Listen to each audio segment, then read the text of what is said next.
Assalamu alaikum. Hast du jemals wirklich über die Verse 35 und 36 der Sura At-Tur nachgedacht?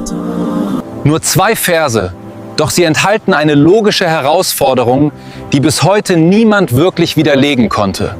Allah stellt darin 4 mögliche Antworten auf die Frage nach unserer Existenz vor. Doch am Ende bleibt logisch nur eine einzige übrig. Allah sagt dort sinngemäß: Wurden sie etwa aus dem Nichts erschaffen? Oder sind sie selbst die Schöpfer? Oder haben sie die Himmel und die Erde erschaffen? Nein. Vielmehr fehlt ihnen die wahre Gewissheit. Schauen wir uns diese 4 Möglichkeiten jetzt gemeinsam Schritt für Schritt an und prüfen sie mit klarem, logischem Denken. Die erste Möglichkeit lautet: Sind der Mensch oder sogar das gesamte Universum aus absolutem Nichts entstanden, völlig ohne Ursache? Denke einmal darüber nach. Absolutes Nichts besitzt weder Eigenschaften noch Kraft oder die Fähigkeit, überhaupt irgendetwas hervorzubringen. Deshalb gilt ein universelles logisches Prinzip: Aus Nichts entsteht nichts, denn das absolute Nichts kann niemals etwas hervorbringen. Stell dir vor, du findest mitten in einer verlassenen Wüste ein modernes Smartphone mit leuchtendem Bildschirm im warmen Sand liegen. Würdest du wirklich glauben, dass Sand, Glas und Elektronik sich allein durch Zufall und Wind selbst zusammengesetzt haben? Natürlich nicht. Jedes komplexe Objekt weist zwangsläufig auf eine Ursache und einen intelligenten Erschaffer hin. Die zweite Möglichkeit lautet: Haben der Mensch oder die Materie sich vielleicht selbst erschaffen und ins Dasein gebracht? Diese Vorstellung enthält jedoch einen unauflösbaren Widerspruch und kann deshalb logisch niemals wahr sein. Um sich selbst zu erschaffen, müsste man bereits existieren, damit überhaupt die Fähigkeit zum Erschaffen vorhanden wäre.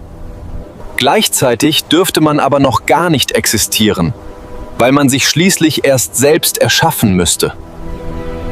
Niemand kann gleichzeitig existieren und gleichzeitig nicht existieren. Deshalb ist diese Möglichkeit logisch ausgeschlossen.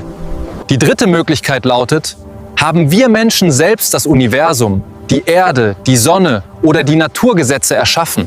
Menschen bauen Gebäude, entwickeln Technologien oder spalten Atome, arbeiten dabei jedoch immer mit bereits vorhandener Materie. Kein Mensch hat jemals Himmel, Erde oder die Naturgesetze aus absolutem Nichts hervorgebracht. Diese Behauptung widerspricht der Realität. Wenn die ersten 3 Möglichkeiten logisch unmöglich sind, bleibt nur noch eine vernünftige Schlussfolgerung übrig. Es gibt einen unerschaffenen Schöpfer, der das Universum und alles Existierende ins Dasein gebracht hat. Viele fragen jetzt sofort: Wer hat Gott erschaffen? Doch genau diese Frage enthält bereits einen grundlegenden Denkfehler. Denn Gott ist seiner Definition nach unerschaffen und gehört deshalb nicht zur Kategorie aller erschaffenen Dinge. Stell dir einen Bäcker vor, der einen Kuchen gebacken hat. Und jemand fragt: Wer hat den Bäcker gebacken?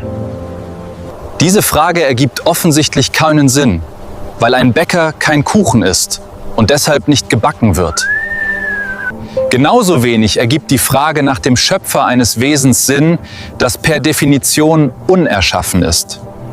Genau zu dieser logischen Schlussfolgerung lädt uns Allah in den Versen 35 und 36 der Sura At-Tur ein, nachzudenken, ehrlich zu prüfen und die Wahrheit zu erkennen. Möge Allah uns zu denjenigen gehören lassen, die über seine Zeichen nachdenken, die Wahrheit erkennen und ihr aufrichtig folgen. Amin. Assalamu alaikum wa rahmatullahi wa barakatuh.